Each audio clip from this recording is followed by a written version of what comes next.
यह कहानी त्रेता युग की है। उस समय श्रवण कुमार नाम का एक बालक था। उसके माता पिता अंधे थे और उन्हें श्रवण कुमार को कई मुसीबतों का सामना करते हुए पाला था। श्रवण कुमार बचपन से ही अपने माता पिता का बहुत आदर करता था।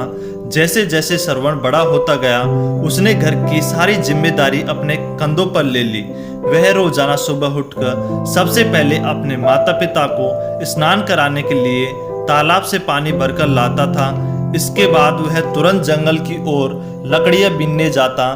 फिर लकड़ियां लाने के बाद श्रवण चूल्हा जलाकर माता पिता के लिए खाना बनाता। श्रवण को इतनी मेहनत करते देख उसकी माँ हमेशा उसे टोकती थी।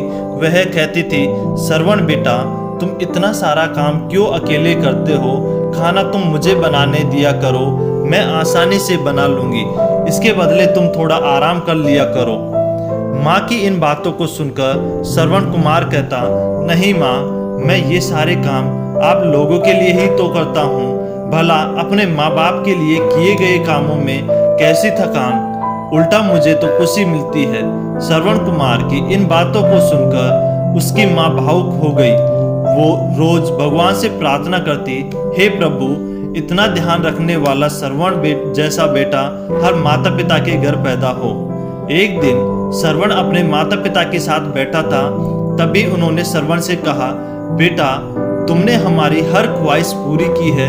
अब हमारी केवल एक ही इच्छा है जिसे हम पूरी करना चाहते हैं। यह सुन श्रवण ने उनसे पूछा, ऐसी कौन सी इच्छा बाकी है जिसे आप पूरा करना चाहते हैं? आप केवल आदेश दें, मैं आपकी हर ख्वाहिश को पूरा करूंगा।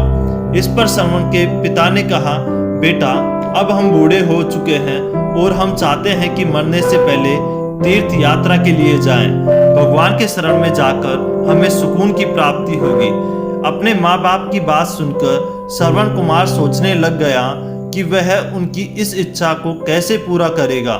तभी श्रवण कुमार को एक तरकीब सूझी।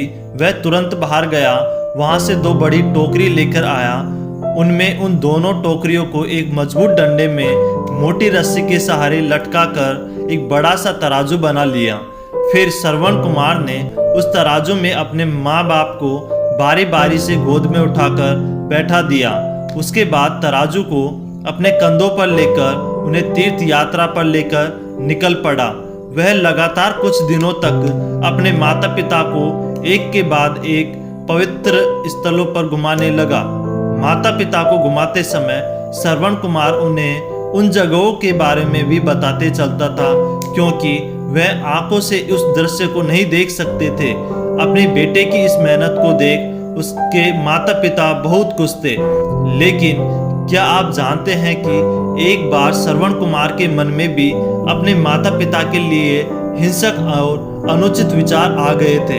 यहाँ तक कि वे अपने नेत्रहीन माता पिता को जंगल में अकेला छोड़कर जाने को तैयार हो गए थे। बात उस समय की है जब श्रवण कुमार अपने माता पिता को कावड़ में बैठाकर तीर्थ यात्रा के लिए निकले थे। यात्रा के दौरान श्रवण कुमार गुजरात पहुंचे और विश्राम के लिए दाहोद गांव की एक नदी के किनारे रुके थे। विश्राम के क्षणों में श्रवण कुमार के मन में अचानक पापी विचारों ने आकार लेना शुरू कर दिया।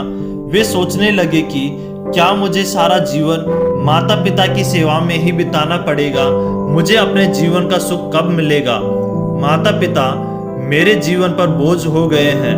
मुझे तुरंत ही उन्हें यही जंगल में छोड़कर अपना जीवन अपनी इच्छा अनुसार जीने के लिए निकल पड़ना चाहिए। ऐसा सोचकर श्रवण कुमार तुरंत अपने माता पिता के पास पहुंचे और उन्हें अपने विचार उन्हें बताए।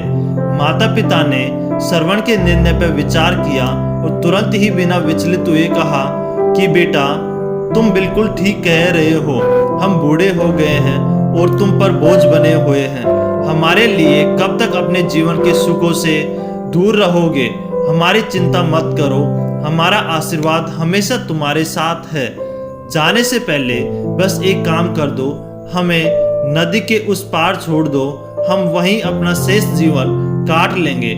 पिता की बात मानकर श्रवण कुमार उन्हें लेकर नदी पार कराने लगे। नदी के बीच में ही पहुंचते ही उनका मन परिवर्तित होने लगा। श्रवण कुमार ने सोचा कि मैं ही तो अपने माता पिता का एकमात्र सहारा हूँ। मैं उन्हें अकेला इस जंगल में कैसे छोड़ सकता हूँ। उनकी सेवा में जीवन लगाकर ही मुझे जीवन का सच्चा संतोष मिलेगा। अपने विचारों में उलझते हुए श्रवण कुमार ने नदी पार कर कावड़ उतारी और माता पिता के चरण पकड़कर कहा, मुझे क्षमा करें। मेरे मन में ना जाने कैसे अपवित्र विचारों का जन्म हो गया था। मैं आपके बिना जीवित नहीं रह सकता। मैं कभी भी आपको छोड़कर नहीं जाऊंगा। श्रवण की इन बात सुनकर माता पिता ने अपने सिर पर हाथ फेरते हुए कहा कि बेटा, इसमें तुम्हारी कोई गलती नहीं है। यह सब इस भूमि की अपवित्रता के कारण हुआ है। वहां के अशुद्ध प्रभाव से ही तुम्हारे मन में कुविचार उत्पन्न हुए थे। पर हम तो तुम्हारा मन अच्छे से जानते हैं, इसलिए हमने नदी पार कराने को कहा। ये तपस्वियों के चरणों के स्पर्श की पावन भूमि है। यहाँ आते ही तुम्हारा मन वापस निर्मल हो गया। माता पिता ने श्रवण कुमार को भूमि की अपवित्रता के प्रभाव का ज्ञान करवाया और फिर श्रवण के मन से पाप का भाव चला गया। वे वापस पहले की तरह अपने माता पिता की सेवा करने लगे। प्लीज हमारे चैनल को जरूर सब्सक्राइब कर देना। प्लीज जरूर सब्सक्राइब कर देना। आपके एक सब्सक्राइब से हमें बहुत मोटिवेशन मिलता है, इसलिए प्लीज हमारे चैनल को जरूर सब्सक्राइब कर देना। प्लीज जरूर सब्सक्राइब करना।